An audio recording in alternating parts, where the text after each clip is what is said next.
Miserables, upon release from the galleys after 19 years, Jean Valjean cannot imagine how to live his life in any other way than through theft and concealment. When the bishop shows kindness toward him by giving him dinner and a room for the night, Jean Valjean is shocked and overwhelmed, but is still unable to prevent himself from stealing the bishop's silverware and running away in the middle of the night. When he is brought back by the police, the bishop exclaims that Jean Valjean forgot to take the silver candlesticks when he said adieu. He pretends that the silver was a gift to Jean Valjean so that the policemen will let him go. The candlesticks thus symbolize the mercy shown to Valjean by the bishop, as well as humility and goodness in the bishop's lack of interest in beautiful possessions and wealth.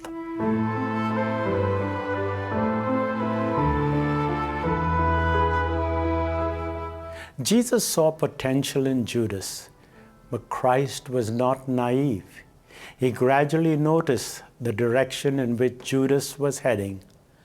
Like the rich man, Judas had his heart set on things that were passing. Judas saw in Jesus a means to get political freedom and fame. He saw in Jesus a leader who had outmaneuvered the Pharisees.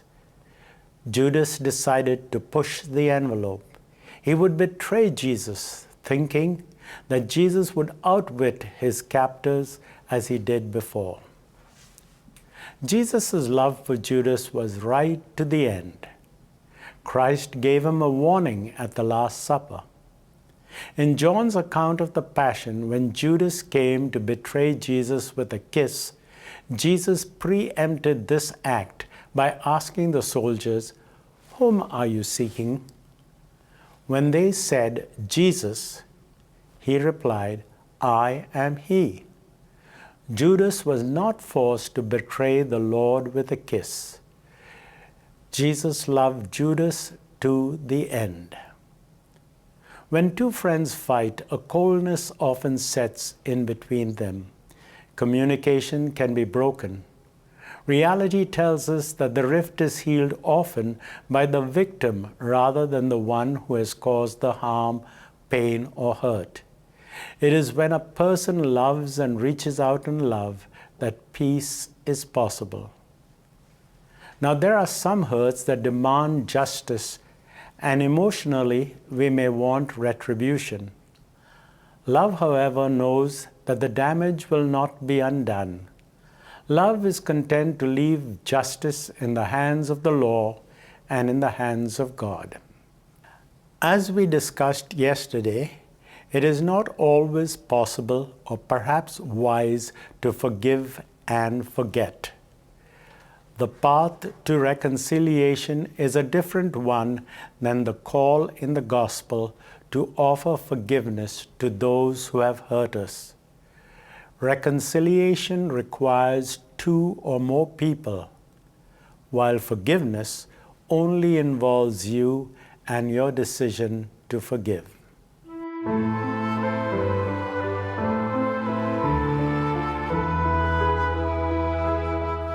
In the sacrament of reconciliation, we ask God for forgiveness with the complete trust that God will say the word and our soul will be healed.